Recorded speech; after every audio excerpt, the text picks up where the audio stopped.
আজকে দেখাবো দুটি অসাধারণ গ্যাজেট। একটি হলো ইলেকট্রিক আর্ক লাইটার, যার কাছে কাগজ নিয়ে গেলে সহজেই আগুন ধরে যায়, যেটিতে আরও আছে পাওয়ারফুল এলইডি লাইট, আরেকটি রোপ কাটার। আরেকটি হলো একটা মিনি রিচার্জেবল ব্লেন্ডার, যা দেখে ভেবেছিলাম কোল্ড কফি বা লাচ্ছি বানানো যাবে, কিন্তু হাতে পাওয়ার পর আমি বুঝলাম শুধু দেখতে সুন্দর হলে চলে না। আজকের ভিডিওতে আমরা দুটি গ্যাজেট রিভিউ করব এবং ব্লেন্ডারটি খুলে দেখবো ভিতরে কি আছে। চলুন শুরু করি। প্রথম গ্যাজেটটি হলো একটি ইলেকট্রিক আর্ক লাইটার, যার দাম 430 টাকা। বক্সে পাবেন একটি ইউজার ম্যানুয়াল এবং USB type C charging cable. এর মেইন ফিচার হলো ইলেকট্রিক আর্ক লাইটার। এখানে সেফটি পিনটি খুলে পুশ বাটনে ক্লিক করলে উপরের ক্যাপটি খুলে যাবে। তারপর আর্ক লাইটারটি দেখতে পাবো। এখানে বাটনটি প্রেস করলে আর্ক লাইটারটি জ্বলে উঠবে। এর কাছে কাগজ বা টিস্যু নিয়ে গেলে সহজে আগুন ধরে যায়। এখানে এটিকে চার্জ করার জন্য আছে টাইপ সি পোর্ট। এপাশে আছে একটি পাওয়ারফুল কোব এলইডি লাইট, যা 3টি মোডে চলে। আর এপাশে এলইডি অন অফ এর সুইচ আছে। এলইডি এর সুইচটি একবার প্রেস করলে এটি হাই ব্রাইটনেসে জ্বলবে, দ্বিতীয়বার প্রেস করলে এটি লো ব্রাইটনেসে জ্বলবে এবং তৃতীয়বার প্রেস করলে এটি সিগন্যাল লাইট হিসেবে কাজ করবে।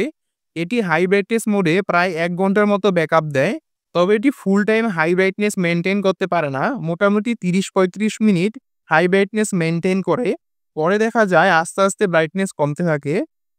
এটি ফুল চার্জ হতে সময় লাগে 45 মিনিট। চার্জিংয়ের সময় এখানে নীল বাতিটি জ্বলে, আর ফুল চার্জ হলে বাতিটি বন্ধ হয়ে যায়। এছাড়াও এতে আছে একটি রোপ কাটার, যা বেশ কাজের। আপনারা এটি দিয়ে সুতা এবং ছোট দড়ি কাটতে পারবেন। এটি ওভারঅল ভালোই, কিন্তু এটির একটি বড় সমস্যা হলো এটিতে কতটুকু চার্জ আছে তা দেখার কোনো অপশন নেই। এটি ক্যানাল লিঙ্ক ডেসক্রিপশনে দিয়ে রাখলাম। এবার আসি দ্বিতীয় গ্যাজেট, রিচার্জেবল মিনি ব্লেন্ডারে। অনলাইনে এই ব্লেন্ডারগুলো সাধারণত 600 থেকে 700 টাকার মধ্যে পাওয়া যায়। আমি ভেবেছিলাম অন্তত কোল্ড কফি বা লাচ্ছির মতো কিছু বানাতে পারবো, তাই অর্ডার করেছিলাম। এটির বক্সে একটি মাইক্রো ইউএসবি কেবল এবং ইউজার ম্যানুয়াল থাকে। এখানে আছে এটি পাওয়ার বাটন। পাওয়ার বাটনটি দুইবার প্রেস করলে এটি অন হয়, আর একবার প্রেস করলে এটি অফ হয়ে যায়। এখানে রাবার প্যাডটি সরালে এটিকে চার্জ করার জন্য মাইক্রো ইউএসবি পোর্ট পাবো। এখান থেকে এটিকে খুলে ধোয়া যায়। এখানে এখানে এবং এখানে সিলিকন গ্যাসকেট ব্যবহার করা হয়েছে, যার ফলে পানি লিক হওয়ার মতো কোনো সমস্যা পাইনি। কিন্তু আসল প্রশ্ন হলো এই ব্লেন্ডার আসলে ব্লেন্ড করতে পারি কিনা। আমি এতে দুধ, বরফ আর চিনি দিয়ে কোল্ড কফি বানাতে যাই, তখন ব্লেন্ডারটি সোজা অবস্থায় অনই হচ্ছিল না। এটি বাঁকা করে ধরলে এর মোটরে প্রেসার কম পড়ে, তখন এটি চলে। কিন্তু বড় সমস্যা হলো মাত্র 10 সেকেন্ড চললেই এটি বন্ধ হয়ে যায়। আবার অন করতে গেলে একবার হয়, আবার কয়েক সেকেন্ডের মধ্যেই বন্ধ হয়ে যায়। মাঝে মধ্যে একেবারেই অন হয় না, তখন চার্জিং কেবল লাগালে আবার চালু হয়।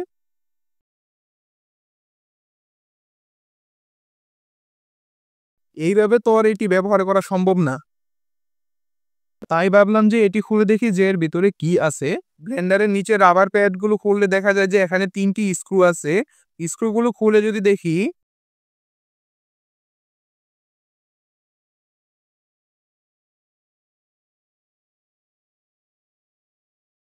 প্রথমে দেখা যাচ্ছে 18650 মডেলের একটি লিথিয়াম আয়ন ব্যাটারি। এর ভিতরে গঠন দেখা যাচ্ছে নরমাল চাইনিজ গ্যাজেটগুলো যেমন হয়ে থাকে সেরকমই। একটি ব্যাটারি, একটি সার্কিট বোর্ড আর একটি মোটর। এখন এই সার্কিট বোর্ডটি যদি খুলে দেখি, দেখা যাচ্ছে একটি বোর্ডে চার্জিং মডিউল, সুইচ এবং কন্ট্রোলার সব একসাথে দেওয়া হয়েছে। ব্যাটারির ব্র্যান্ড লেখা আছে হংলি। আসলে চাইনিজ গ্যাজেটগুলোতে এটি সচরাচরই দেখা যায়। এখন যদি মোটরটি খুলি, আসলে মোটরের মাথায় ব্লেন্ডারের ব্লেডটি শক্তভাবে লাগানো, তাই মোটরটি খোলা যাচ্ছে না। মোটরটি খুবই নিম্নমানের একটা মোটর। এটি যে স্পিডে চলে তারা হয়তো সার্কিট বোর্ডে কোনো ভোল্টেজ বুস্টার ব্যবহার করেছে, তাই মোটরটি বেশিক্ষণ চললে এটি গরম হয়ে নষ্ট হয়ে যাওয়ার সম্ভাবনা থাকে। তাই হয়তো এটি 10 সেকেন্ড চলার পর বন্ধ হয়ে যায়। এই ধরনের ব্লেন্ডারের সবচেয়ে বড় সীমাবদ্ধতা হলো এতে পাওয়ারফুল কোনো মোটর নেই। 5 ভোল্ট মোটর দিয়ে আপনি আর কতটুকু শক্ত জিনিসই ব্লেন্ড করবেন। আমি মনে করি এগুলোর সাইজ যদি আরেকটু বড় করে 12 ভোল্ট মোটর দিয়ে বানানো হতো, তাহলে অন্তত ব্যবহারযোগ্য হতো।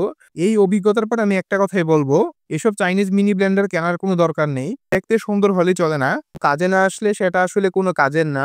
এই ছিল আজকের 2টি গ্যাজেট। একটি ভালো হলেও আরেকটি মোটেও প্রত্যাশা পূরণ করতে পারেনি।